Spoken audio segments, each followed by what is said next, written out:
तो सारे ही वर्कर्स हैं। मोर देन 100 कमाने वाले सारे ही वर्कर्स। तो इसका मतलब मोर देन 100 में कितने वर्कर्स आएंगे? 50। कितने वर्कर्स आएंगे? 50। मोर देन 100 में कितने वर्कर्स हैं? 50 पूरे ही हैं। 100 रुपए से ज्यादा कमाने वाले कितने वर्कर्स हैं? सारे हैं। यानी अब हमको क्या करना है? हर बार कम करते जाना। More than 120, more than 120। जैसे ही मैंने कहा मोर देन 120 तो इसका मतलब 100 और 120 वाले कम हो गए। 100 और 120 वाले कम हो गए। तो कितने कम हो गए? 12। कितने कम हो गए? 12। तो कितने बचे? 38। अब यहां क्या लिख दिया मैंने? 38। अब मैंने कहा मोर देन 140। तो मोर देन 140 जैसे ही मैंने कहा तो 140 से नीचे कितने हैं? 14। तो वो 14 फिर कम हो गए। तो कितने बचे? 24। फिर मैंने लिख दिया 24। अब मैंने कहा मोर देन 160। तो मोर देन 160 में 8 और कम हो गए। 8 और कम हो गए तो कितने बचे? 16। अब लास्ट में कितने हैं? 8 के बाद है 6। तो लास्ट में कितने बचे? 10। तो दोनों को मैं चेक करने का तरीका बता रहा हूं।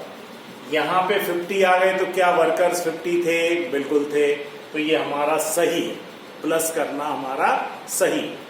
सबसे लास्ट वाली क्लास में कितने वर्कर्स हैं? सबसे लास्ट वाली क्लास में 10 वर्कर्स हैं। कितने वर्कर्स हैं? 10।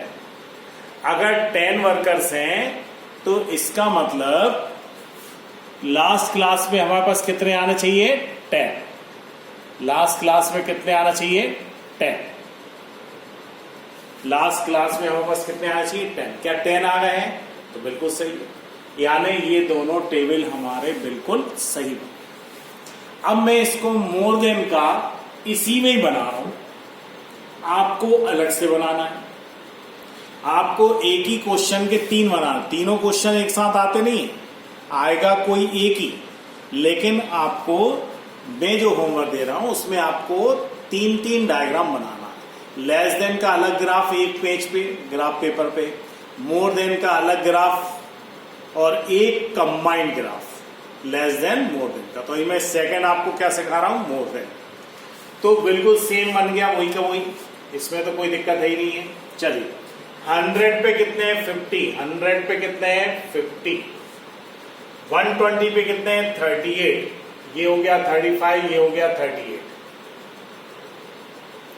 140 पे कितने हैं? 24। ये 25 है तो ये कितना हो गया? 24। 160 पे कितने हैं? 16। ये 15 हो गया, 15 से एक ऊपर।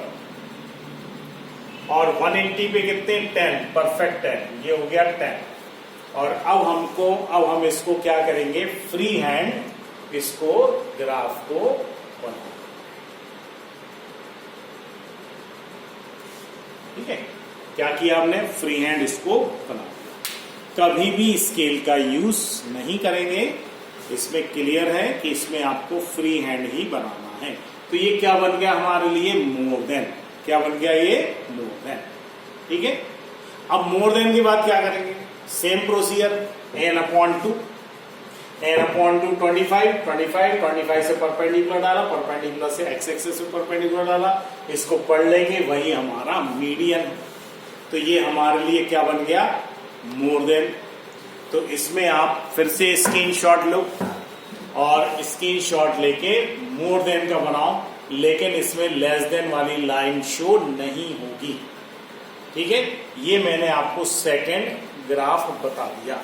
इसमें ये नहीं दिखना चाहिए, ये वाली लाइन नहीं दिखना चाहिए। हाँ, अब मैं आपको सिखाता हूं तीसरा। तो तीसरा क्या है? Less than, more then.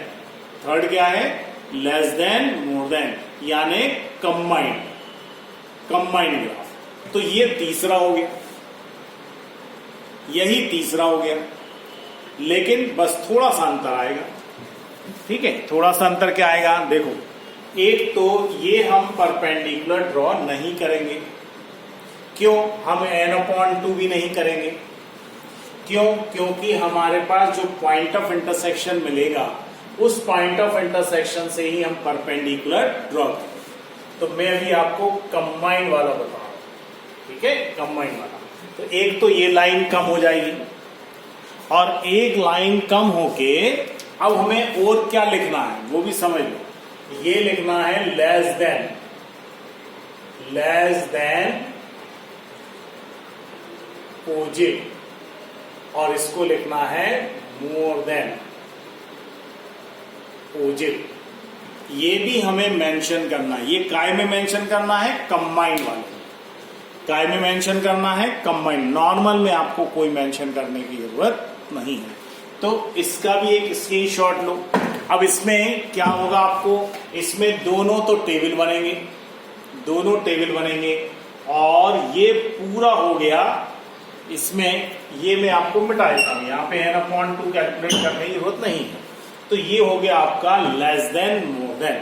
ये क्या हो गया, लेस देन मोर देन, ठीक है, ये हो गया less than more then graph. अब देखो बेटा क्वेश्चन कैसे आता है, या तो अकेला लेस देन आता है और लेस देन के बाद वो कहते हैं कि आप मीडियन कैलकुलेट करो, चलो। दूसरा आता है मोर देन और वो कहते हैं कि मोर देन के साथ मीडियन कैलकुलेट करो, सेकंड।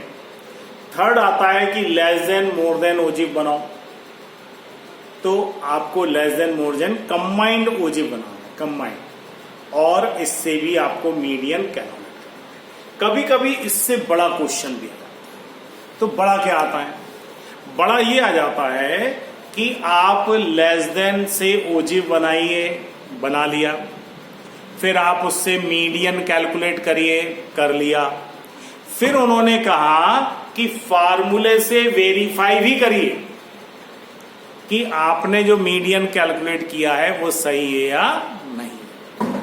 ठीक है, क्वेश्चन समझ में आया कि आप अब ये लेस देन में भी हो सकता है, मोर देन, लेकिन कंबाइंड में नहीं होता, क्योंकि कंबाइंड ऑलरेडी बड़ा क्वेश्चन, कंबाइंड ऑलरेडी बड़ा होता है, तो इसलिए बड़े क्वेश्चन के साथ फार्मूले के द्वारा कैलकुलेट करने वाला नहीं आता है। ठीक है, तो फिर से मैं इसको रिपीट करता हूं कि लेस देन आया या मोर देन आया, तो उसके साथ साथ क्या क्या